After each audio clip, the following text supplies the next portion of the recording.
Ce qui est amusant, c'est que les journalistes en poste au plus haut degré de la hiérarchie font la même chose que les patrons. Les patrons, type, je ne sais pas, hier Sellière, aujourd'hui Gattaz, font croire que les patrons c'est un monde unique.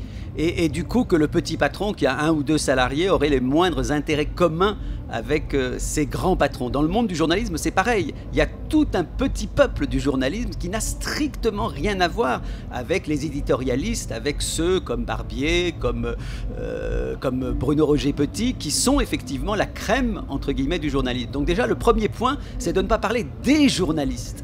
Il faut parler effectivement de ceux qui souffrent, de ceux qui sont exploités et qui sont journalistes. Et il faut parler par ailleurs de ceux qui effectivement sont d'une façon ou d'une autre aux ordres, même si les ordres ne sont pas transmis tous les jours, aux ordres des 9 milliardaires qui tiennent 90% de la presse. Déjà, ça ferait un petit peu de clarté. Après, qu'il y ait des politiques qui s'amusent, si j'ose dire, à être chroniqueurs ou journalistes, c'est très secondaire par rapport à ce qu'est la presse aujourd'hui. Le point important, c'est que 90% de la presse est possédée par un certain nombre de milliardaires et qu'il faut se demander quel est leur intérêt à ces milliardaires, puisqu'on dit que la presse, justement, n'est pas un milieu rentable.